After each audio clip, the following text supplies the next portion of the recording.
Hi friends, ఒక 5 hours నానబెట్టుకున్న మినపప్పు తీసుకొని వాటర్ అంతా జల్లించుకొని బాగా పొడి చేసుకొని ఆ మినపప్పుని ఇలా తీసుకొని మిక్సీ గ్రైండర్లో వేసి తగినంత జీలకర్ర, నేనైతే పచ్చిమిర్చి దీంట్లోకే వేసాను అనమాట. మా పిల్లలు పైన వేస్తే తీసేస్తారని మీ ఇష్టం వచ్చినట్లు చిన్న చిన్నగా పచ్చిమిర్చిని కట్ చేసుకోవచ్చు. లేదంటే నేనైతే మిక్సీలో వేసాను. అలాగే జీలకర్ర అలాగే మీకు కావాల్సినంత కొబ్బరి ముక్కలు వేసుకోవచ్చు. నేనైతే అల్లం ముక్కలు వేసుకున్నాను. అలాగే పెప్పర్ వేసుకోవచ్చు, చికెన్ వేసుకోవచ్చు. నా దగ్గర ఉండే ఇంగ్రీడియంట్స్ అంతా వేసుకొని సింపుల్గా అంత బాగా మిక్స్ చేస్తానన్నమాట. మిక్స్ చేసిన తర్వాత నిజంగా చెప్పాలంటే హోటల్లో తినే కన్నా ఇంట్లో చేసుకుంటే చాలా మంచిదన్నమాట. ఇది హెల్దీ అనమాట.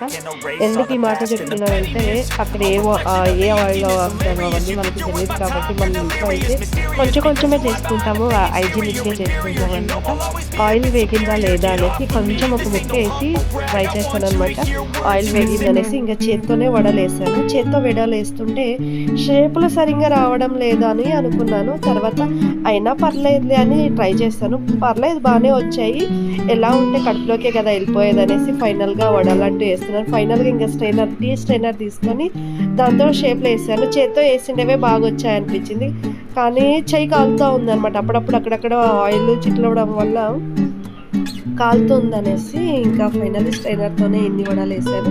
మీకు ఎలా అనిపించిందో చెప్పండి, కామెంట్ చేయండి ప్లీజ్. నా వీడియోస్ అన్నీ చూడండి, లైక్ చేయండి, కామెంట్ చేయండి. సబ్స్క్రైబ్ కానోళ్ళు సబ్స్క్రైబ్ చేసుకోండి. బై, మరి take care, have a nice day all.